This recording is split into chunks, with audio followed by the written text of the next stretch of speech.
네, 여러분 안녕하세요. 연미정입니다. 네, 이번 강의는요, 조선시대를 전기하고 후기로 나누는 이 양란에 대해서 배워보도록 하겠습니다. 그래서 임진 왜란가요, 그다음에 이후에 등장하게 되는 우리 호란에 대해서 배울 거고요. 그리고 이 양란을 기점으로 해서 조선 후기에 굉장히 정치적으로, 제도사적으로도 많은 변화가 일어나게 돼요. 바로 그러한 변화된 부분들을 좀 배워보도록 할게요.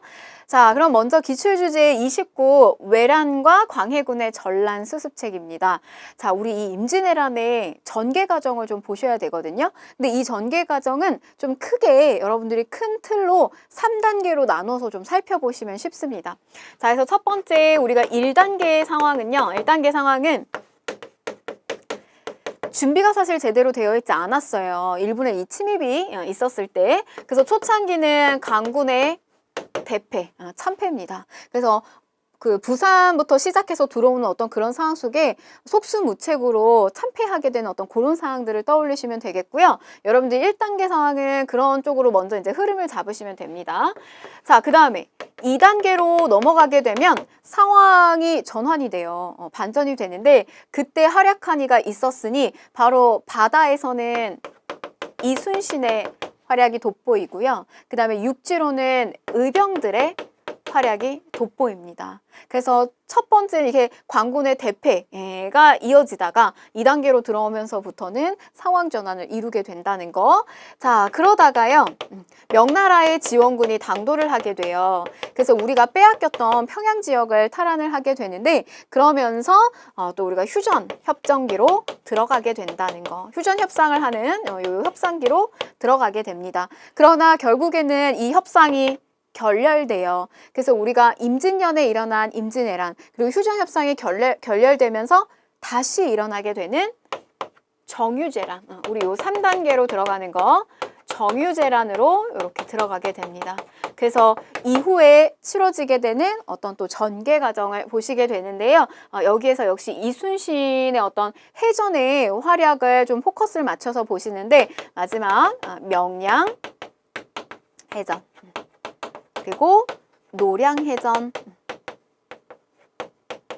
어떤 이러한 전개 과정 속에서 이루어지게 된다는 거. 그래서 임진왜란을 보시고 이후에 달라지는 어떤 또 정치적 제도사적인 상황들 이런 것들 보십니다. 자, 그럼 볼게요. 왜란 이전의 대외 관계는요. 우선 명나라의 관계를 보게 되면 우리는 조선시대 때는 외교의 방향성을 사대와 교린 이렇게 방향성을 잡고 갔어요. 그래서 큰 나라를 섬긴다. 명나라를 큰 나라로 섬긴 거예요. 그래서 어떤 조공책봉의 관계를 맺고 있었는데 그런데 우리가 이 명나라하고의 관계는 자주적인 실리 외교다라고 평가를 하고 있습니다. 즉 이 말은 무슨 말이냐면요. 우리가 비록 조공을 바치고 큰 나라로서 섬기기는 했지만 조공을 바치고 난 다음에 저 명나라로부터 들어오는 어떤 회사품이요. 우리가 보낸 것보다 훨씬 더 많고 좋은 제품들이 많이 있었어요. 그래서 우리가 어떤 선진 문물들을 굉장히 많이 수용했다는 거. 그래서 그러니까 겉으로 봤을 때는 명나라도 외교적으로 어떻게 보면 국제 질서를 잡는 그런 과정 속에서 실리를 취득한 거고요. 그 다음에 우리 입장에서도 현실적으로 사실은 별로 이렇게 나쁠 것이 없는 그런 자주적이자 실리적인 외교를 했다는 거예요. 특별한 간섭도 별로 받지 않았고요. 사실은 이런 정기적인 어떤 사절단들이 있었고요. 이거 이외에도 부정기적으로다 조천사라고 하는 사신들이 여러 차례 많이 왔다 갔다 했다. 이렇게 보시면 됩니다. 자, 그 다음에 일본하고의 관계를 보시면 이 일본하고의 관계는 교린의 관계예요. 여기가 4대라면 일본의 관계는 교린이에요. 근데 사실 여러분 이게 쉽지가 않아요. 그러니까 뭔가 이웃을 사실 이 4대는 이미 어차피 질서가 딱 정해진 거예요. 그래서 삼국의 나라 그리고 우리가 조공을 바치면 된다. 이렇게 딱 끝나버리는데 이 교린, 이웃과 친하게 지내는 거. 근데 이들은 말썽을 부릴 때도 많고요. 말썽을 부릴 때도 많고 이러다 보니까 우리가 당근을 주기도 하면서 한편으로는 채찍질을 가하기도 하고 밀고 당기기를 계속 해야 되는 거예요. 바로 그러한 과정 속에서 보여지는 일본의 관계 보시면 되는데 중종 무렵이 되면 삼포에서 우리가 이거 세종 때 삼포를 열어줬잖아요. 근데 여기에서 이 외인들이 무역 통제에 대한 반발 때문에 이제 난을 일으키게 됩니다. 그러다가 또 명종 시기 때 오게 되면 또 한 번의 대규모의 이 왜구들을 침입해서 들어오게 돼요. 명종 시기 때. 역시나 이제 조선의 무역 통제, 자꾸 제한적인 어떤 이런 통제 때문에 끊임없이 쳐들어오게 되는데 규모 자체가 굉장히 틀렸어요. 이 을묘해변 때는.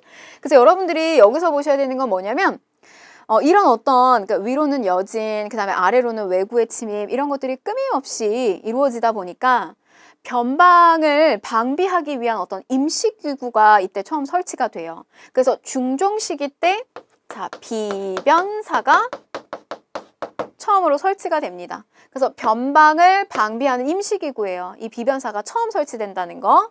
근데 이때 처음 설치될 때는 임시기구적 성격이었어요. 그런데 을묘외변이 터지고부터는 이 비변사는 어떻게 되냐면 상설기구화가 된다. 자, 여러분. 근데 이 비변사가요, 이때 와서 상설기구화가 되면서 이게 우리 임진왜란이 터지게 되면서부터는 최고기구화가 돼요. 그러니까 나라는 완전히 전시잖아요. 긴급사항에 들어가게 되면서 기존의 어떤 통치 시스템이 무너지게 되면서 이 비변사가 그 역할을 담당을 하게 됩니다. 최고기구화는 임진왜란 때 이루어지게 된다는 거. 자, 바로 이런 어떤 일본하고의 관계 속에는 교린의 관계 속에서 끊임없이 크고 작은 일들이 이루어졌는데요. 근데 앞에 일어났던 이런 삼포외란과 을묘해변하고는 차원이 다른 일본의 군대가 쳐서 들어오게 됩니다. 바로 이제 왜군이 쳐들어오게 되는데 그게 바로 임진년에 일어난 임진왜란이에요. 1592년 1592. 이때 당시 선조입니다. 당시 왕으로는 선조식이고요. 사실 이 무렵에는 사림이 등용돼서 많은 사림들이 등용돼서 동인이니 서인이니 라고 하면서 이렇게 이제 분당이 되기, 당파가 형성되기 시작한 때이기도 했고요.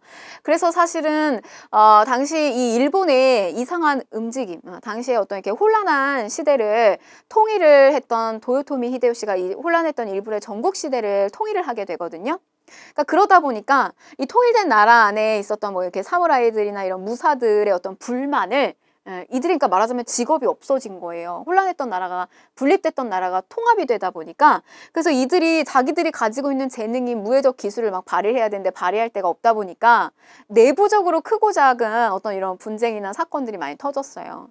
그래서 하나의 이 일본이 우리나라를 쳐들어오게 됐던 여러 가지 이유들이 있는데 그 중에 하나는 나라가 통합을 하게 되면서 내부적인 불만을 외부로 이렇게 눈을 돌리게 하려고 하는 목적도 있었다는 거. 그래서 당시 도요토미 히데요시가 우리나라를 치고 정명가도, 명나라를 원래는 칠 건데 길을 비켜달라라고 하는 명분으로 들어오게 돼요. 자, 그런데 이제 이때가 선조 무렵인데 우리는 준비가 제대로 되어 있지 않았다는 거. 미리 그 전에 사절단을 보내서 당시 일본의 상황을 보고 오라고 해요. 그런데 당시 보고 왔는데 동인과 서인이 갈려진 채 서로 다른 주장을 해요. 그러다 보니까 선조도 사실은 갈팡질팡하고 있었던 이런 상황 속에서 임진왜란은 터지게 됩니다. 어디로 들어오나요? 그래서 이 부산 일대로 들어오게 되죠. 그래서 부산 일대로 들어오게 되면서 부산진, 정발, 동래부, 부사 송상현, 왜군에 맞서서 싸웠지만 참패를 하게 됩니다.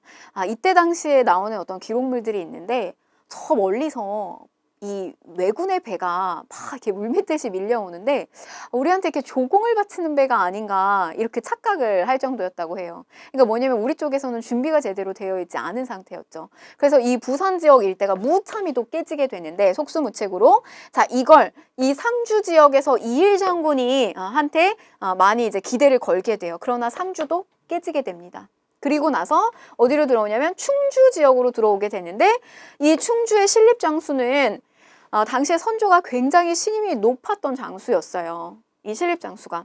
그런데 이제 이 신립이 충주 지역에서 배수의 진을 치고 아주 이 결사항전의 준비를 하게 되는데 결국에는 이 충주마저 함락을 당하게 됩니다. 사실은 전략을 좀 잘못 썼다라고 해요. 이 신립 장수 같은 경우는 여진의 침입을 격퇴하면서 굉장히 많은 성과를 거뒀던 인물이었는데 그런 방식을 또 이 어떤 해전에 능해서 들어왔던 이런 일본 군들과 그 다음에 당시에 이렇게 논밭이 깔려있는 어떤 그런 이 기마병들이 다리가 금방금방 이렇게 말들이 논바닥에 많이 빠질 거 아니에요. 근데 그런 것들을 좀 고려하지 못한 채 전쟁에 임했다고 해요. 여진하고의 어떤 싸울 때의 전략 방법을 썼던 거죠. 자, 그래서 결국 이 충주 지역까지 함락을 당하게 되면서 이 신립은 배수의 진을 치고 항전했지만 왜군에게 대패를 하게 됩니다. 그래서 결국 이 신립은 여기서 이제 자결을 하시게 되고요. 결국 선조는 이 이야기를 듣고 이제 충주가 함락됐다라고 하는 이야기를 듣고 결국 이제 피난길에 오르게 됩니다. 한양 궁궐을 뜨게 돼요. 그래서 평양으로 거쳐서 의주까지 이렇게 피난을 하게 됩니다. 당시 이때 궁궐을 떠날 때요.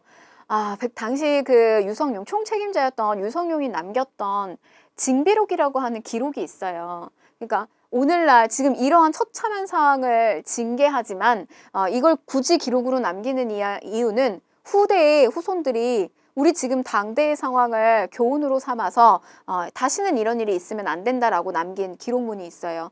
굉장히 사실은 좀 처참한 상황들이 많이 적혀져 있는데 선조가 피난길에 올랐을 때 많은 백성들이 그 피난길을 막으려고 앞에서 무릎 꿇고 막 와서 울면서 남겨진 그런 기록들까지 상세하게 기록이 되어 있거든요. 그런 장면들. 근데 결국엔 이제 피난길에 오르게 되고 이제 이 무렵에 명나라에 원군을 요청을 하게 됩니다.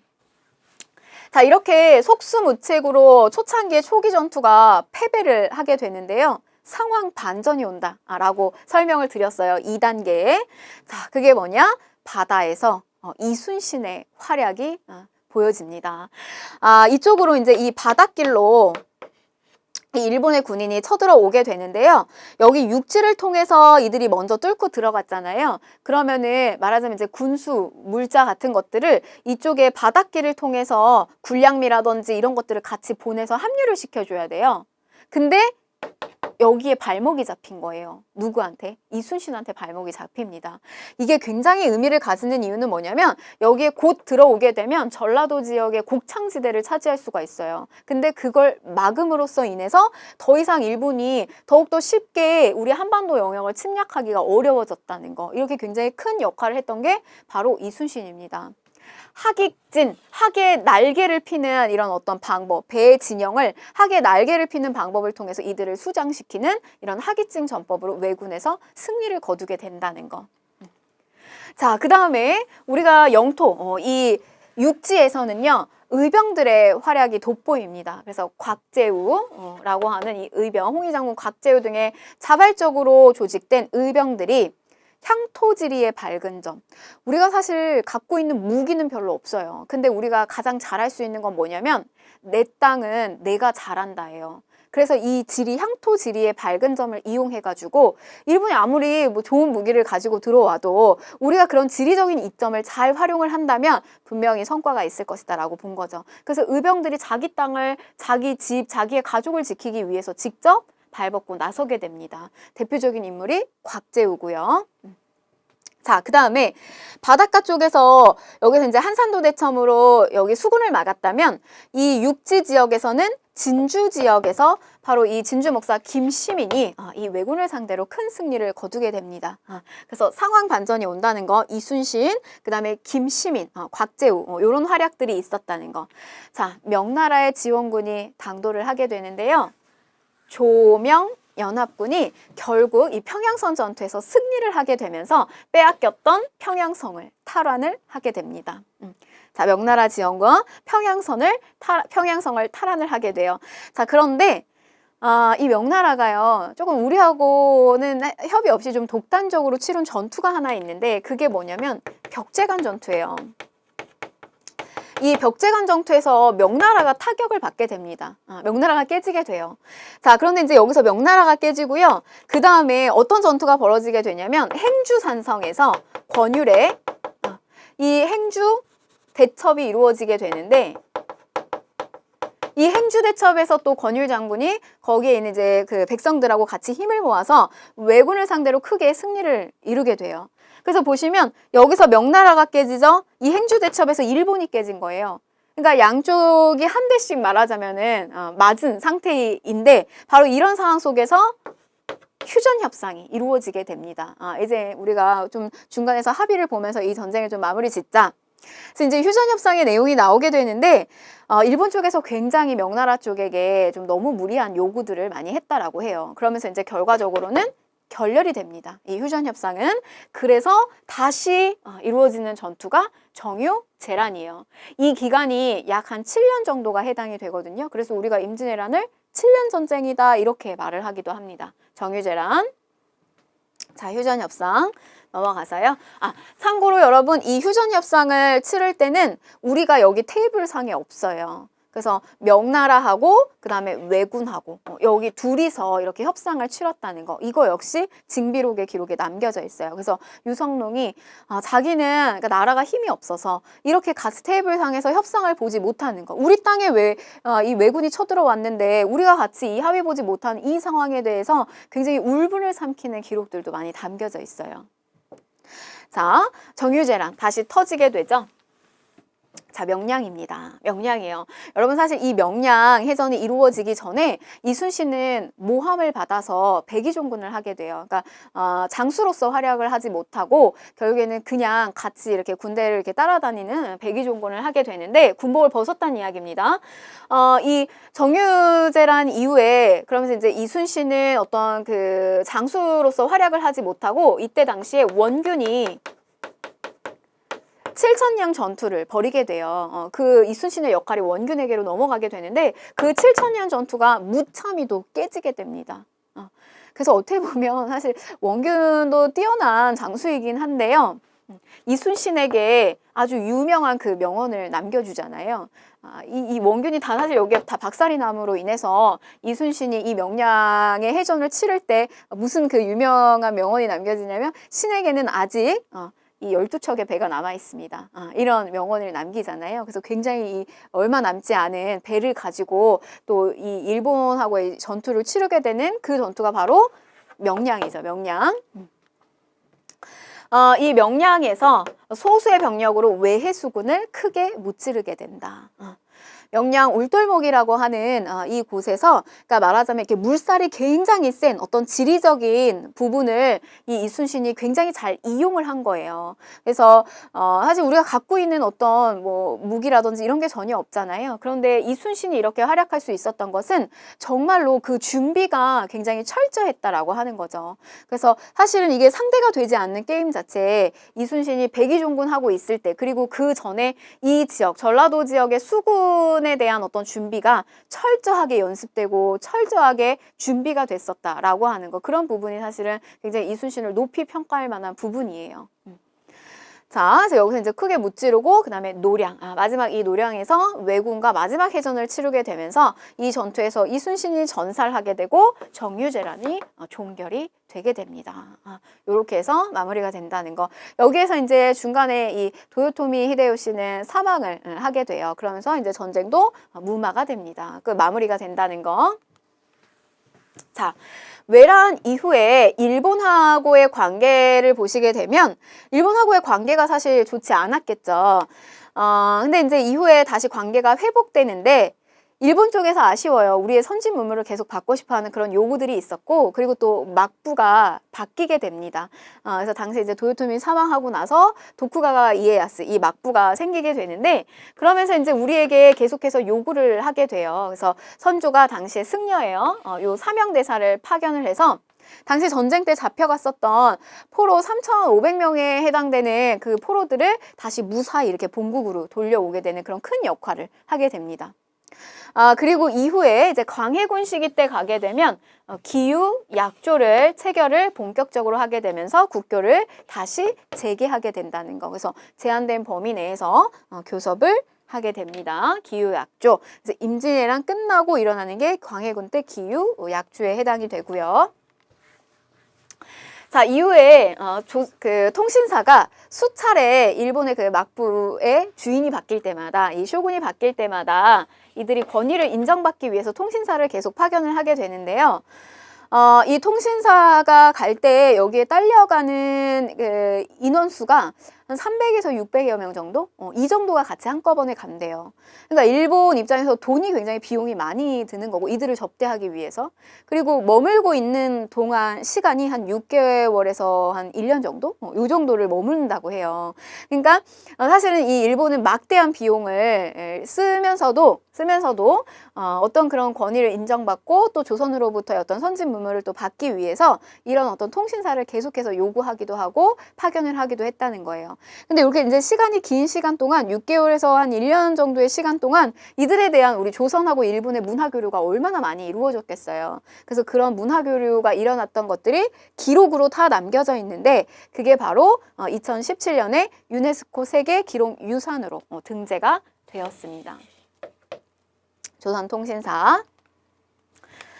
자, 이후에 그럼 이제 임진왜란이 끝나고 나서요. 토지가 엄청나게 많이 황폐화가 됐을 거란 말이에요. 근데 그런 황폐화가 된 토지, 이걸 이제 이후의 왕이었던 광해군이 바로 그 전란에 뒷수습을 하게 됩니다. 광해군은 물론 전쟁 끝나고 나서 이렇게 뭐 뒷수습만 한 건 아니고요. 전쟁 중에서도 이 선조가 의주로 피난을 했을 때 조정을 둘로 나눠서 일부는 한 축에서는 이 광해군이 이 담당을 했고요. 전란의 어떤 책임자로서, 그리고 또 한 축으로서는 이 의주로 피난을 갔던 이제 선조가 조정의 그 한 축을 이끌고 있었던 어떤 이런 상태였어요. 그래서 광해군이 기여한 부분이 굉장히 많아요. 자, 우선 민생을 안정시키기 위해서 대동법을 실시했다. 자, 우리 이거 경제 파트에서 다시 나올 건데 핵심만 보면 원래 세금을 내는 거에서 토산물을 직접 내야 되는 게 있는데 이 토산물을 뭘로 바꿔내냐면 요렇게 쌀이나 그 다음에 화폐로 내는 거, 요게 대동법이에요. 요런 걸 실시했다는 거고, 그 다음에 또 전통 한의학을 정리한 요런 동의보감 같은 거, 요런 책들도 나왔다는 거. 자, 광해군으로 넘어가서요. 우리가 정치사적으로 광해군으로 좀 넘어가서 살펴볼 텐데, 자, 왕의 그 재위 과정을 좀 다시 한번 보시면, 선조죠. 우리가 이 선조 시기 때 임진왜란이 터지고요. 선조, 그 다음에 광해군, 그 다음에 그 다음에 인조, 효종. 우선 여기까지 끊어보겠습니다. 광해군. 이 선조 시기 때 결국에 이제 임진왜란 터지고요. 그 뒷수습을 또 하면서 입지를 다졌던 북인에서 올렸죠. 이 광해군 같은 경우는. 그래서 광해군이 이제 정치적 입지를 다지게 되는데 이 광해군이 즉위를 하면서 외교 관계에 있어서는 어떤 외교 관계를 썼냐면 바로 중립외교를 썼다는 거예요. 임진왜란은 전쟁을 일으킨 나라였던 일본도 막부가 바뀌죠. 그 다음에 우리가 피해를 봤던 우리 조선도 뭐 국토가 완전히 황폐화가 되죠. 그 다음에 우리를 도와줬던 명나라도 굉장히 힘이 약화돼요. 그래서 이 시기 때는 국제적인 상황이 명나라는 힘이 약화되고, 자, 우리가 이제 여진입니다. 이 여진이 나중에 나라 이름을 후금이라고 짓는데, 금나라였던 이 나라 이름을 후금으로 짓는데요. 명나라는 이제 힘이 약화되고요. 후금이 새롭게 부강하고 있는 이런 상황이었어요. 우리가 이걸 이제 뭐 명청교책이다, 나중에 이름을 명칭을 청나라로 바꿉니다. 바로 이런 어떤 국제적 상황 속에서 광해군은 우리를 임진왜란 때 도와줬던 이 명나라의 은혜를 저버릴 수도 없고, 근데 상황을 보아하니 국제적으로 얘는 뜨는 해예요. 후금이. 그래서 어느 쪽에 이제 외교 관계를 해야 될지에 대한 어떤 굉장히 조금 혼란스러운 상황 속에서 광해군은 바로 중립 외교를 펼쳤다는 거예요. 이게 양다리 외교 정책이라고도 하거든요. 명나라와 후금 모두에게 중립적인 입장을 취했다. 당시에 이 명나라가 후금을 치러 가는데 우리에게 군대를 요청해요. 우리가 니네 임진왜란 도와주지 않았냐. 군대 요청하는데 당시에 장수 강홍립을 광해는 보냅니다. 근데 광해한테 뭐라고 명을 내리냐면 가서 싸워라. 군대를 데리고 가서 싸워라. 근데 전투의 상황을 조금 보다가 너가 적절하게 대응을 해라. 그래서 우리는 군대를 보내기는 했지만, 이 명이 우리를 도와줬던 은혜를 생각해서 보내긴 했지만 너희들하고의 관계를 그르치려고 하는 건 아니다라고 하는 것을 좀 보여주게끔 이런 중립 외교를 펼치게 됩니다. 근데 결국 이 광해군이 이렇게 군으로서 격하를 당하게 되고 사실은 이렇게 명예가 실추되는 원인 중에 하나가 바로 이 중립 외교도 있습니다. 뭐냐면 이 명나라의 은혜를 저버리고 오랑캐였던 나라인 이 후금하고 관계를 맺었다라고 하는 걸로 인해서 굉장히 큰 타격을 받아요. 결국 이런 중립 외교를 전개하면서 국가를 안정시키기는 했지만 인조 반정의 빌미를 가져오게 됩니다. 자, 그러면 문제를 좀 한번 볼게요. 자, 다음 일기의 훼손된 부분에 해당하는 시기에 사실로 옳은 것을 골라라. 자, 왕은 세자에게 평안북도 강계로 가서 혼란한 정국을 안정시키고 수습하라고 하였다. 그 후 왕은 의주로 향하였고 세자는 강계로 향하였다. 오늘부터 조선에는 두 개의 조정이 생겼다. 왕은 의주로 갔네요. 선조 의주로 가고요. 나머지 책임자 광해가 수습을 했다는 이야기예요.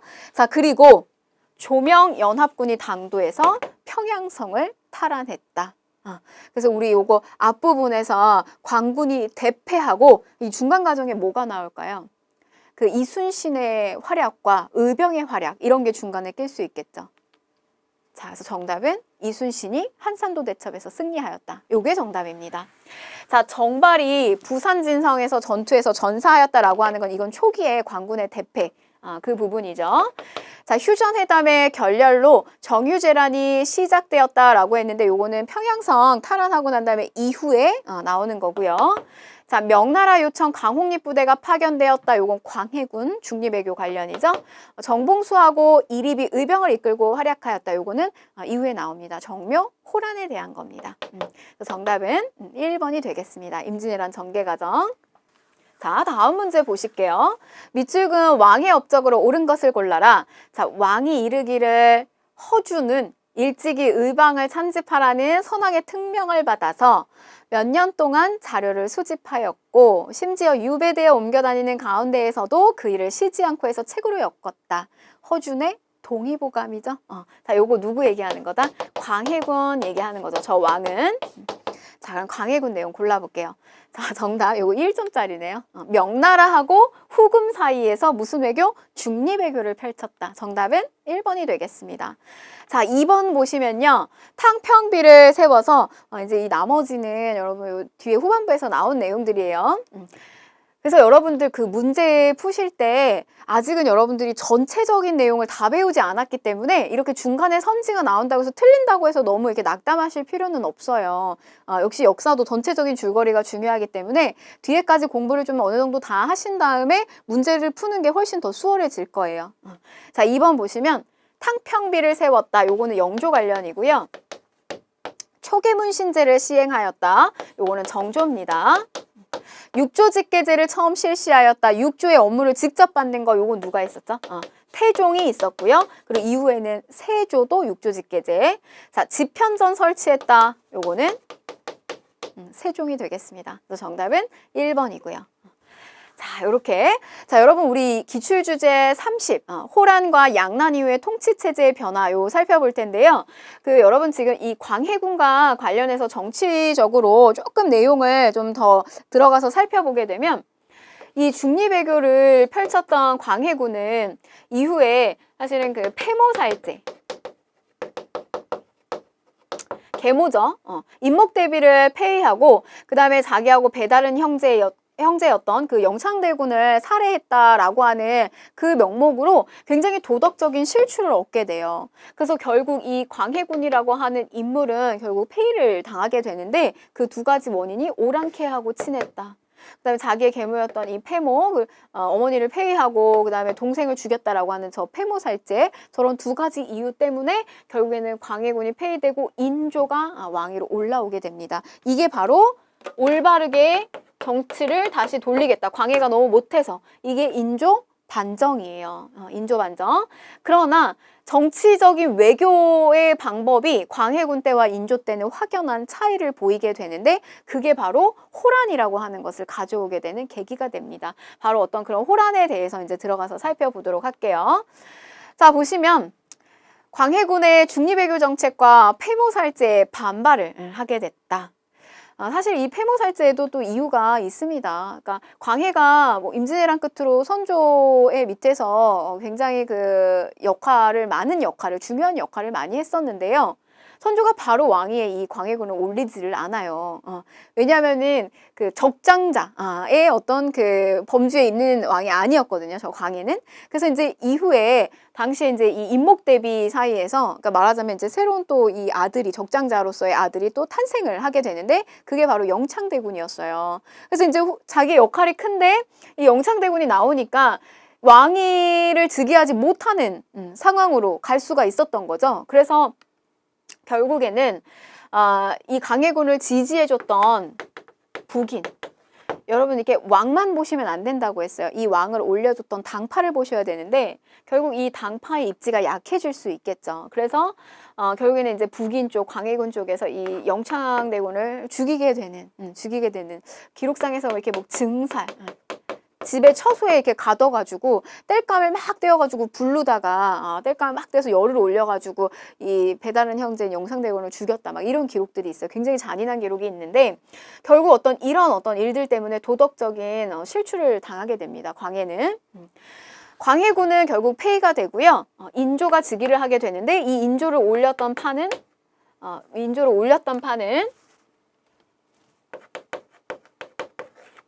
서인이 되겠습니다. 서인이 이 인조를 올리게 된다. 그래서 북인 정권은 마무리를 짓게 된다는 거. 그래서 우리가 지난 시간에 우리 배웠어요. 서인이 인조반정 추진하면서 누가 남인이 같이 합류해서 이렇게 인조를 올리게 된다는 거. 자, 인조반정을 이렇게 추진하는데 당시 이제 공신이었던 이괄이 공신책봉에 불만을 품게 됐다. 이렇게 이야기를 하고 있는데요. 저게 불만을 품고 난을 일으켜서 당시에 이 후금이 이 조선을 침략하게끔 종용을 해요. 그래서 이괄이라고 하는 인물이. 그래서 바로 요 시점에서 이제 호란이 일어나게 된다. 그게 바로 이제 정묘호란입니다. 정묘호란. 자, 정묘호란의 원인을 보게 되면 우선 광해군이 삼았던 외교의 방향성이 이 중립 외교가 틀어지게 돼요. 그래서 이 인조 시기 때로 오게 되면 우리를 도와준 명나라하고 친하고 그 다음에 후금에게는 등을 돌리는 이런 어떤 친명 배금의 외교 정책을 하게 된다는 거. 근데 여러분 보세요. 국제적인 상황이 명나라는 지는 해, 후금은 뜨는 해예요. 지금 이런 상황에서 누구한테? 이 금나라한테 등을 돌린다. 결국 이 후금의 침입을 받는다. 인조 시기 때. 바로 이게 호란입니다. 호란. 자, 1627년에 정묘호란이 이루어지는데 인조가 이때 강화도로 피난을 가게 돼요. 이때 정봉수와 이립이 의병이 또 이끌고 이렇게 항전을 하지만 결과적으로는 어떻게 됐다? 우리는 여진, 형제의 관계를 맺게 돼요. 그 전에 우리가 막 농기구라든지 곡식이라든지 이런 거 줬던 민족이 여진이거든요. 근데 나라 이름을 금이라고 바꾸고 우리 이자겸한테 이렇게 사대를 요구하는 그런 상황까지 성장을 하게 되고요. 그 다음에 또 송나라까지 또 공격을 하게 되고요. 이후에는 나라의 명칭을 후금이라고 바꾸면서 바로 이 시점에서 쳐들어오게 되는 거예요. 그래서 우리가 뭘 맺었다? 형제 관계를 맺었다. 자, 그런데 더 놀랄만한 일이 일어나게 됩니다. 후금이 나라의 이름을 청으로 바꿔요. 그래서 국호를 이렇게 청으로 바꾼 다음에 조선에다가 군신의 관계를 요구해요. 그러니까 그 전까지 형제 관계는 어떻게 해서 이렇게 맺었어요. 근데 더 이상 용납할 수가 없어요. 임금과 신하의 관계를 맺자라고 하는 건 용납하기가 어렵습니다. 그래서 국내에서 계속해서 싸워야 된다라고 하는 주전론과 전쟁을 해야 된다라고 하는 주전론과 아니다. 그래도 우리가 전쟁만은 막아야 된다라고 하는 주화론이 극렬하게 대립을 하는 이런 상황을 맞이하게 돼요. 그런데 점점 이 조선에서의 분위기가 이렇게 이제 주전론으로 가는 분위기가 너무 이렇게 많이 보여지자 결국에 이 청나라의 침입을 또 받게 되는데 그게 바로 병자호란이에요. 두 번에 걸친 거죠. 정묘, 병자호란. 자, 당시 임경업이 백마산성에서 항전을 하고 뭐 이런 김상용 이런 인물들이 또 뭐 순절하는데 뭐 굉장히 이제 마지막까지 잘 버텼지만 인조는 원래 강화도로 피난을 가려고 했었거든요. 근데 이 인조는 남한산성에 발이 묶이게 됩니다. 그래서 여기로 이제 피난해서 들어가게 되는데 이 안에서도 끊임없이 저 주전론과 주화론 사이의 갈등은 계속해서 이루어져요. 그래서 최명길이 화의를 해야 된다라고 하면서 막 계속해서 뭐 주장을 하지만 결과적으로는 이 청나라의 침입을 받게 되면서 이 인조는 결국에는 굴복을 하게 됩니다. 항복을 하게 되고요. 자, 그래서 이렇게 이제 항복을 하게 되면서 군신의 관계를 결국은 체결을 하게 돼요. 그래서 삼전도의 굴욕. 이게 우리 저쪽 삼전도 여기 있어요. 우리 저 서울 송파구 지역에 삼전도 있고 우리 석촌호수 있는데 그 일대에 있습니다. 거기에 삼전도 비가 있어요. 네, 그 일대에서 이 인조가 삼계 구고두레. 그래서 한번 이렇게 무릎을 꿇고 배에 이렇게 인사를 할 때마다 한번 무릎을 꿇을 때마다 머리를 이렇게 3번씩 땅에다가 부딪히는 이런 삼계 구고두레를 하게 됩니다. 그러니까 예의를 갖춘 거죠. 굉장히 굴욕적인 어떤 상황이었고요. 주변에 이제 신료들, 그다음에 뭐 왕실의 손들, 뭐 이런 사람들이 다 지켜보면서 이렇게 통곡을 하는 그런 아주 처참한 상황을 맞이하게 됐어요. 두 왕자도 이 병자호란을 끝으로 소현세자 그리고 복림대군이 청의 인질로서 끌려가게 됩니다. 자, 이후의 상황을 한번 보실까요?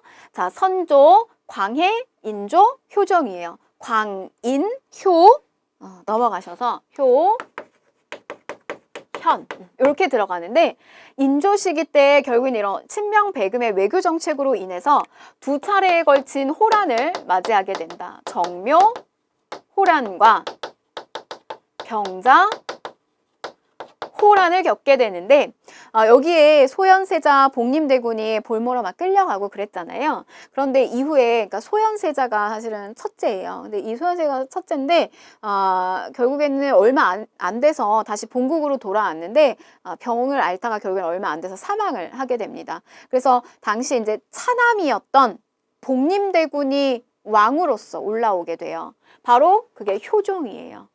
얘가 복림대군이다. 복림대군 차남이고요. 그래서 이제 이 효종이 왕위로 올라오게 되는데 이때부터 어떤 분위기, 어떤 방향성, 나라를 이끌어가는 데서 기본적인 방향성이 어떻게 흐르냐면 북벌이에요. 북벌.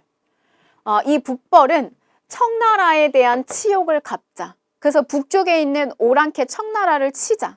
이런 어떤 북벌 운동이 추진이 됩니다. 대표적으로 당시 이제 이 송시열이라고 하는 인물이 중심이 되고요. 그런데 이 효종 시기 때 러시아를 정벌하기 위해서 청나라가 우리에게 군사 요청을 하게 돼요. 근데 참 아이러니하게도 저 러시아를 정벌하러 가는데 이 조총부대를 파견을 시켜요. 그러니까 우리는 사실 청을 치려고 이 북벌을 준비하고 있었거든요. 이 어영청이라고 하는 군대를 중심으로 해서 청나라를 치려고 준비하고 있었는데 청나라 쪽에서 러시아 친다라고 군대 요청을 하니까 우리가 이 어영청 일부 부대를 보내주게 돼요. 조총부대를. 즉 이 말은 무슨 말이냐면 당시의 어떤 분위기가 북벌을 강력하게 추진을 하고 있지만 이거를 주도했던 서인 정권이죠. 송시열을 비롯한 이 서인 정권이 실제로 북쪽을 치려고 했던 것이 아니라 자기들의 어떤 정당성, 명분을 유지하기 위해서 이런 어떤 북벌 운동을 했다라고 하는 해석이 있습니다. 그러니까 정권 유지 차원에서 했다는 거죠. 자, 그 다음에 숙종 시기 때 넘어가셔서 보시면 효, 현 우리가 요 숙종 시기로 넘어가는데 숙종 시기로 가게 되면 뭐 백두산 정계비와 같은 이런 거 이제 간도 지역을 두고 국경 분쟁이 발생을 해서요. 백두산 일대에 이렇게 정계비를 건립하는 일들도 일어나게 됩니다. 영역에 대한 어떤 갈등 때문에 숙종 시기 때 요 정계비를 세워요. 자, 그 다음에 또 북항론이 대두가 됐다. 자, 이거는 무슨 말이냐? 일단 기본적으로 북벌이에요. 그러나 당시에 이제 청나라에 많이 왔다 갔다 하는 사람들이 생기게 되면서 뭐 사신도 생기고 뭐 여러 학자들도 많이 왔다 갔다 하면서요. 청나라가 그전에 내가 알았던 그런 오랑캐, 짐승의 나라, 이런 나라가 아니다. 우리보다 훨씬 많은 문물에 있어서 앞서 있는 모습들이 보이더라. 그래서 어떤 분위기가 움직이게 되냐면 바로 이 북쪽에 있는 학문은 좋은 것은 우리가 따라서 배워야 된다라고 하는 북학. 이런 또 움직임이 있었다는 거예요.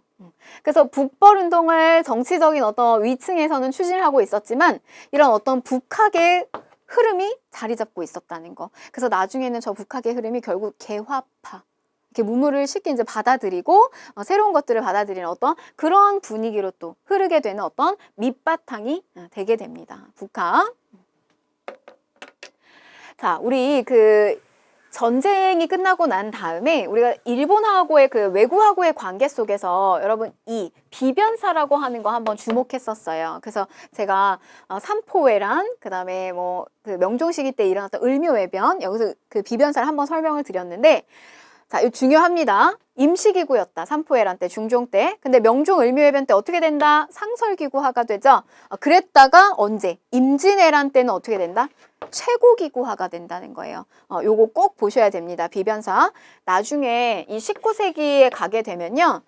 뭐 의정부는 본래 역할 그냥 유명무실해져요. 이름만 있고 기능이 없어요.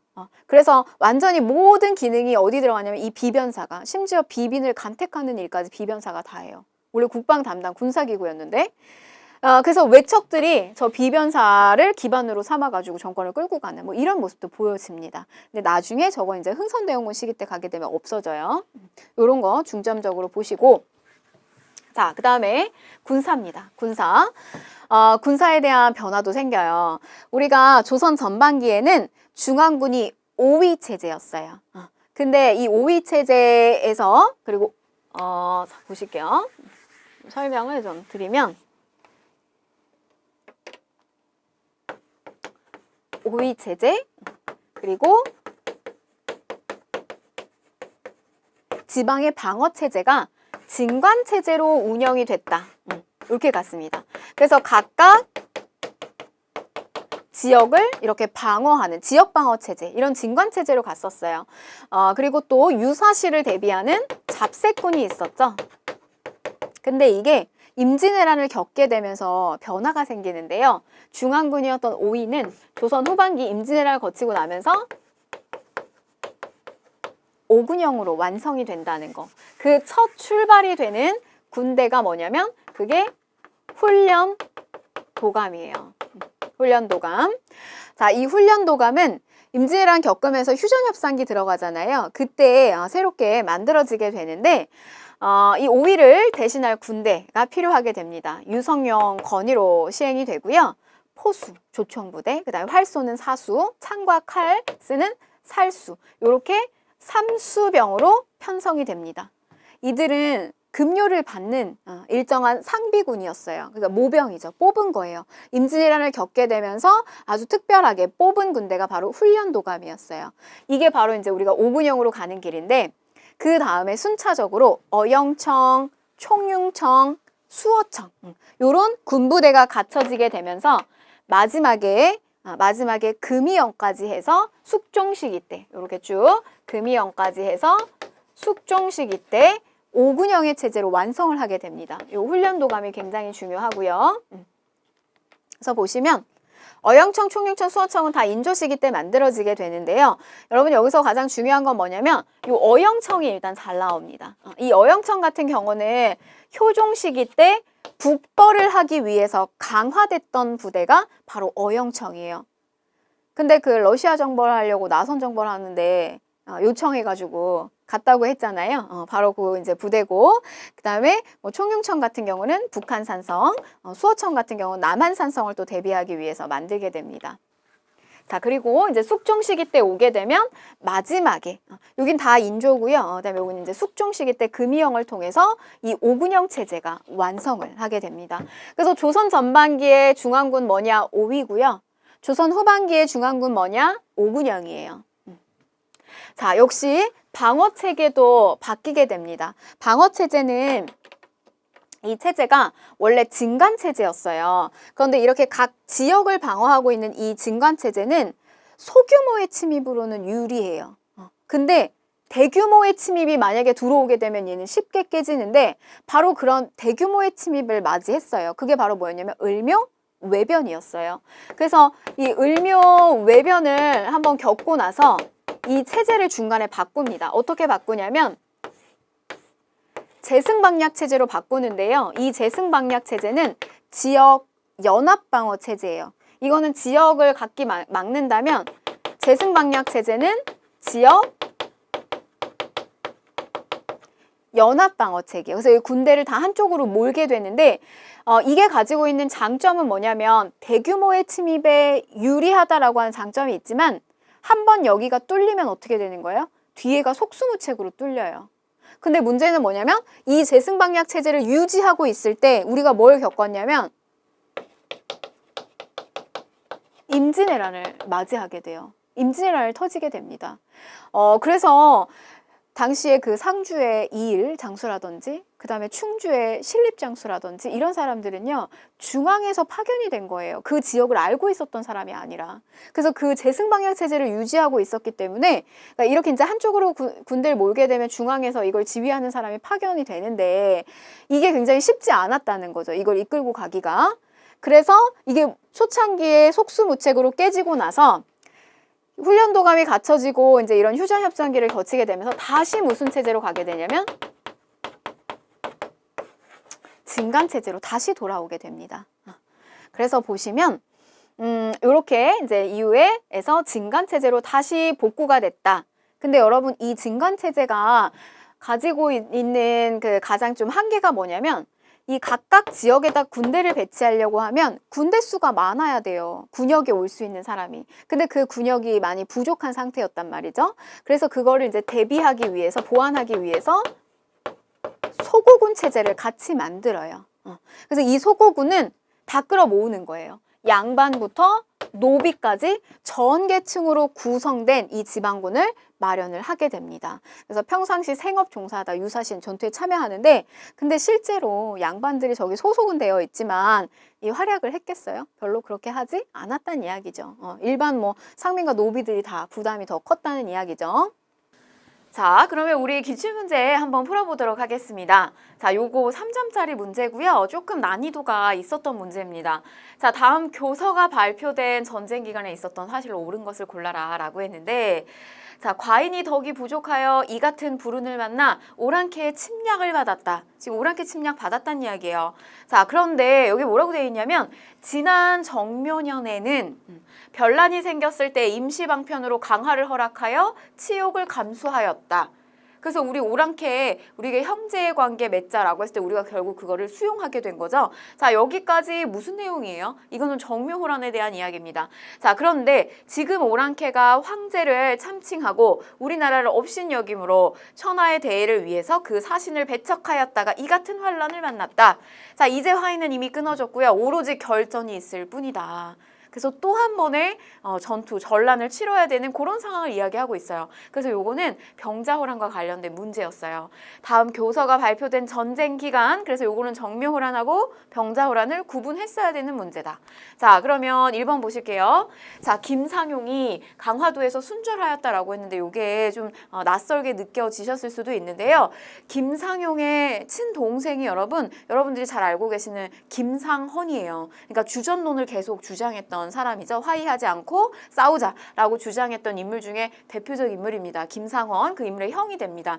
이 인물 역시요. 병자호란이 일어났을 당시에 강화도로 왕족들을 데리고 이렇게 피난을 갔단 말이에요. 근데 저 강화도마저 함락을 당하게 돼요. 그래서 결국에는 화약고를 터뜨려가지고 자결, 순결을 하신 분이기도 합니다. 김상용. 그래서 요거는 맞는 내용 정답 1번이 되겠고요. 자, 그 다음에 2번. 이게 여러분 조금 낯설고 어렵게 느끼셨더라도 나머지 선택지를 여러분들이 제거하실 수 있어야 돼요. 자, 2번 보시면 정문부가 길주에서 의병을 이끌었다. 그래서 함경도 길주성을 다시 회복을 하게 되면서 굉장히 큰 성과를 거뒀던 의병이죠. 정문부. 그래서 나중에 이게 이제 북관대첩이고 숙종시기 때 북관대첩일을 기념으로 세우기도 하잖아요. 그래서 요거는 임진왜란과 관련된 내용이고요. 자, 그 다음에 조명연합군이 평양성을 탈환하였다. 명나라의 도움, 지원군이 들어왔던 거, 요거 역시 임진왜란과 관련된 거구나. 자, 그 다음에 정봉수와 이립이 용골상선에서 항전을 하였다. 요거는 여러분 정묘, 호란과 관련이 있는 내용이 되겠습니다. 자, 그래서 요것도 아니죠. 자, 그 다음에 포수, 사수, 살수로 구성된 훈련도감이 설치되었다라고 했어요. 자, 요거는 임진왜란 휴전기에 저렇게 다시 한번 중앙군에 대한 체제 정비를 하게 되죠. 그래서 모병, 요 훈련도감을 설치했다. 삼수병이죠. 그래서 요거 같은 경우도 임진왜란. 그래서 틀린 내용이 되겠습니다. 그래서 정답은 1번이고요. 자, 다음 문제 보실게요. 자, 가 군사 조직에 대한 설명으로 옳은 것을 골라라 라고 했어요. 자, 적의 난리를 겪는 2년 동안 군사 한 명을 훈련시키거나 무기 하나를 수리하는 것이 없이 자, 명나라의 군대만을 바라보며 적이 제 발로 물러가 기만을 기다렸으니 불가하지 않겠는가? 그래서 명나라의 지원군의 도움만 받았다 이거예요.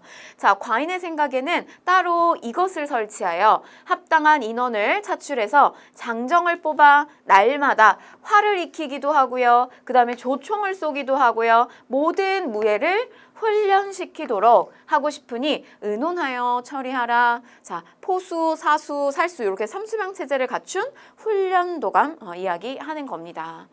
자, 그러면 1번 보실게요. 수원화성에 외영을 두었다. 요거는 장룡령과 관련된 거죠. 그래서 요거는 정조 시기 때 장룡령 설치, 외 장룡령 틀린 내용이고요. 자, 그 다음에 국경지대에 양계에 설치되었다. 여러분, 우리가 지방행정구역을요, 오도하고 양계로 나눴던 건 고려시대잖아요. 그러면 요 양계에 주진군, 이렇게 고려시대 군대죠. 그리고 우리가 오도에는 주현군, 이렇게 설치가 되고요. 틀린 내용. 자, 그 다음에 3번. 후금과의 항쟁 과정에서 창설되었다. 여러분, 훈련도감은 임진왜란 시기 때 휴전기에 만들어집니다. 자, 그래서 이것도 관련성이 없고 틀린 내용. 자, 그렇죠. 정답은 4번이 되겠습니다. 급료를 받는 상비군이 주축을 이루었다. 그래서 저렇게 이제 훈련도감, 그 다음에 소고군 체제 이런 것도 이제 정비해 나간다는 거. 그래서 요거는 맞는 내용이 되겠습니다. 자, 응양군, 용호군, 2군이네요. 2군 6이 중앙군에 해당되는 내용이죠. 자, 요것도 역시 고려 시기 때 해당되는 내용이 되겠습니다. 그래서 틀린 내용 정답은 4번입니다. 사료 속에서요, 문제를 이렇게 잘 들여다보시면 힌트가 굉장히 많이 나가고 있어요. 그래서 여러분들이 차분하게 주어지는 자료를 잘 들여다보면서 문제를 푸셨으면 좋겠습니다.